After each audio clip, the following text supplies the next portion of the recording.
Nous sommes à Kara, ville située à 420 km au nord de la capitale togolaise. Il est 16h32. Pilisiwe, ce jeune homme de la trentaine est venu acheter de la matière première chez son fournisseur pour son entreprise. Des fils qui servent à tisser pour obtenir des pagnes. Tout part de là, pour ce jeune entrepreneur qui tient à la valorisation des pagnes africains, des pagnes tissées à l'africaine. Un métier laissé aux vieilles personnes. En tout cas, c'est le constat fait de nos jours. Pilisiwe décide de mettre en place une entreprise dans ce domaine. Un univers qui lui est étrange, donc il va falloir suivre une formation sur le tas pour défaut d'une école spécialisée. Pour commencer, c'était chez une dame. Quand je passe, j'allais au campus, je vois et c'est très intéressant. J'ai été chez elle, il faut me former avant de me lancer sur le terrain. Il faut suivre aussi d'autres formations en gestion d'entreprise et c'est là que j'ai entendu parler du FAEJ, je me suis inscrit et finalement j'ai été formé aussi en création et gestion d'entreprise. Une double formation qui constitue des outils de motivation pour la création de la société qui prend désormais le nom d'établissement Pagnes Africains. Et c'est ici que tout se fait. Une usine en miniature qui dispose du matériel adéquat permettant de faire sortir un produit de qualité à partir de la chaîne de production.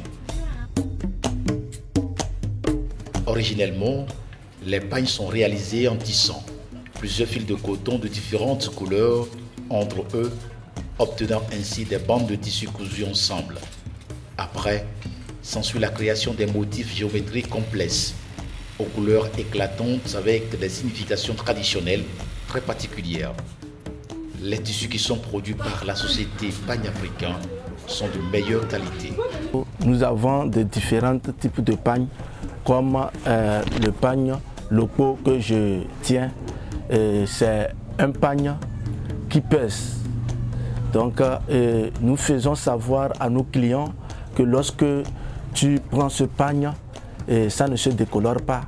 Dans Vanille, c'est un pagne aussi de bonne qualité. Lorsque je prends aussi le pagne quinté, il est aussi très joli et très brillant et fait aussi à base de fil naturel. Nous vendons nos pagnes en gros et en détail. Et nous les vendons dans nos petits marchés comme le marché de Kara, le marché de Lomé et d'autres marchés. Il y a aussi des clients qui viennent de l'extérieur aussi. Ces pagnes africains artisanaux dont le savoir-faire est un héritage qui se transmet de génération en génération dans différentes localités du Togo connaissent donc une nouvelle dimension grâce à la détermination de la dynamique équipe de l'entreprise. L'autre soutien reste les divers financements des différents projets et programmes du gouvernement togolais. Mon projet a été retenu par le PPEJ parmi les 10 meilleurs projets. J'ai été financé à hauteur de 2 125 000 et un financement qui vient à point nommé juste pour faire de moi un homme. Et quand le PPEJ m'a financé, j'ai équipé mon centre, j'ai recruté le personnel, nous avons évolué. Et aujourd'hui, je peux dire que sans ce programme de la Convergence, je ne serais pas à ce niveau. Je ne serais rien. Je profite pour saluer la Convergence pour son programme et je les encourage et lance en même temps un plaidoyer de toujours continuer parce qu'il y a d'autres jeunes à dénicher. Ces financements ont donc boosté les activités de l'entreprise qui capitalise de nos jours un chiffre d'affaires de plus de 44 millions de francs CFA par année. Des résultats qui ont été obtenus non sans difficulté. Les difficultés auxquelles nous faisons face, je peux dire tout de suite, la matière première qui n'est pas disponible sur le terrain. Et maintenant, le manque d'équipement.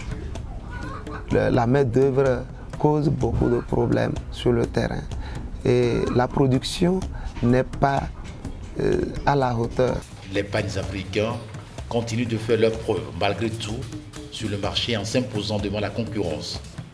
Qu'est-ce qui fait alors la particularité de ces pagnes sur le marché togolais et au-delà des frontières? Quand vous prenez le pagne chez nous, ça ne se délave pas, ça ne se décolore pas, ça ne se détériore pas. C'est surtout ça la différence. Nous voulons faire les choses bien et quand vous arrivez chez nous, tout est en garantie. Vous prenez un pain que ça ne vous sied pas, vous nous ramenez. C'est pour dire que nous misons plus sur la qualité pour se démarquer des autres.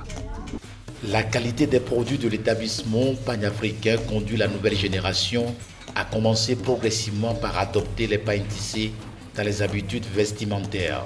C'est ce que témoignent les femmes revendeuses de pagnes qui viennent s'approvisionner chez le jeune Pisilewe. Elles sont très contentes de leur commerce. Quand je prends les produits du pagne africain, j'ai vraiment du marché. Je vends à cause de la qualité du pagne africain. Les pagnes sont vraiment bons. La qualité même est très bonne. Je viens m'approvisionner au niveau de pagne africain. Et ces pagnes, quand vous prenez ce tissu, vous pouvez faire tout avec. C'est que ce soit les chemises, les robes, n'importe quel modèle que vous voulez. Ce sont des pagnes, des tissus maniables. La société Pagne Africain emploie aujourd'hui 30 personnes, dont 12 permanents et 18 temporaires. La plupart sont des enfants déshérités, démunis et des orphelins. Le mécanisme consiste à faire une prise en charge entière de la formation suivie de l'insertion socio-professionnelle des concernés. Sur les 12 emplois permanents, il faut se dire que 55% sont des orphelins, des démunis que nous avons eu à soutenir dans la formation. Et maintenant, il faut les recruter, les embaucher, leur payer un salaire. Les jeunes qui n'ont pas pu être recrutés par l'entreprise se voient obligés d'aller entreprendre toujours avec le soutien de la société qui apporte son appui technique et parfois financier. Je suis orphelin et depuis que j'ai perdu mes parents, je ne savais pas qu'un jour je pouvais être appelé un homme. Mais aujourd'hui je suis dans la joie parce que depuis que j'ai rencontré le DG de Pagne Africain, ma vie a totalement changé. Il a pris sur lui toutes les charges de ma formation, de quelques aussi de mes besoins, sans compter le nombre. Et c'est ce qu'il a aussi fait pour certains de mes frères et sœurs, orphelins et orphelines comme moi. La responsabilité sociale de l'entreprise couvre environ 22% du chiffre d'affaires. La société Pagne Africain appuie alors son développement sur la résolution des problèmes sociaux, notamment ce qui consiste à assister les orphelins, les enfants démunis et déshérités. Aujourd'hui, près de 200 orphelins ont déjà bénéficié de cette assistance. Un exploit à encourager pour cette jeune société qui tente tant bien que mal de refaire une place pour les pagnes africains.